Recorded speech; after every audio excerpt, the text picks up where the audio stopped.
I'm David Lombardo, and this is AIN TV. We're here with Matt Zuccaro, president of the Helicopter Association International. Matt, tell us, how did 2011 work out for the helicopter industry?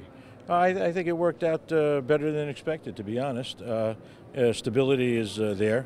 Certain segments of the industry previously that were affected by the negative downturn are recovering nicely, one being the air tour industry.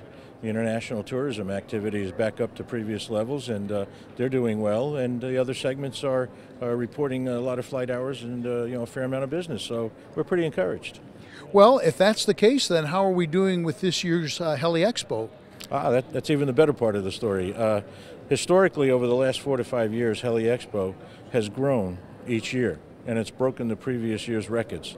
We have just done that here in Dallas, Texas, over Orlando last year, and we have 650 exhibitors on the floor. We've taken the entire Dallas Convention Center wall to wall, which is approximately almost 1 million square feet. We have 60 helicopters on the floor for viewing, and the number that we're waiting for obviously is attendance, but based on our pre-registration numbers and our trending, it looks like we're going to break last year's record, and we'll have 18,000 plus attendees here. That's terrific. So, yeah. The big question in the helicopter industry, as always, is safety. How did we do in 2011? I think we did well. Not as good as we want to, because I think you have to understand that our target that we're aiming for is 0 accidents. And we're not going to be satisfied until we reach that vision of 0 accidents. But through my work on the IHST, the International Helicopter Safety Team, I'm lucky enough to be the co-chair. And that's a 5-year effort. I should say we're 5 years into a 10-year effort. And at this midway point, what we've noticed is that the international safety record has incident occurrence has reduced by 30%. And that's a collective effort of the entire industry and their individual operators. But looking forward, we are concerned that we might not reach our desired 80% by 2016. So we're retooling and rethinking the protocols over the next 5 years to make that happen. It's basically, we're not getting the response that we want, so we're going to change the way we're doing business and attack it from a different angle.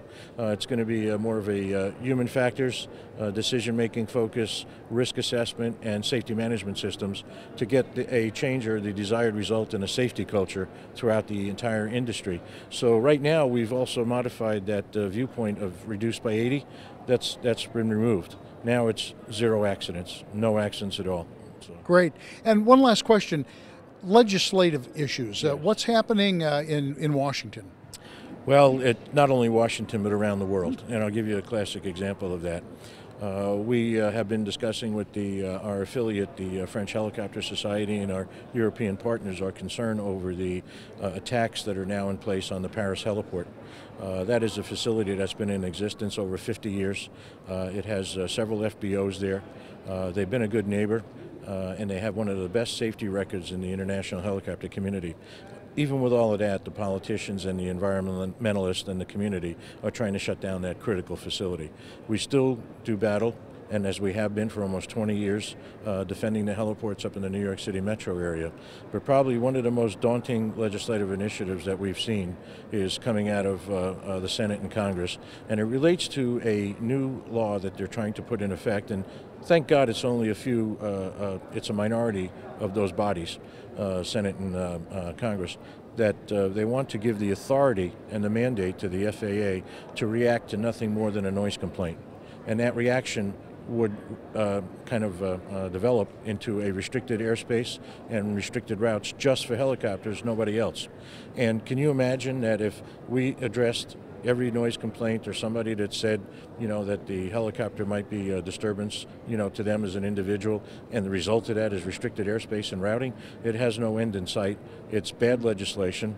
We have very aggressive programs that have been extremely successful on our Fly Neighborly Community Relations program that we've worked with the communities.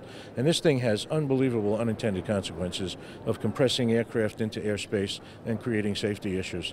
So we are very committed to staying with our philosophy of working with the communities, working with the elected officials, which we have on numerous occasions, to come up with mitigating things that we can do to address those situations. But new laws are not the way to do this.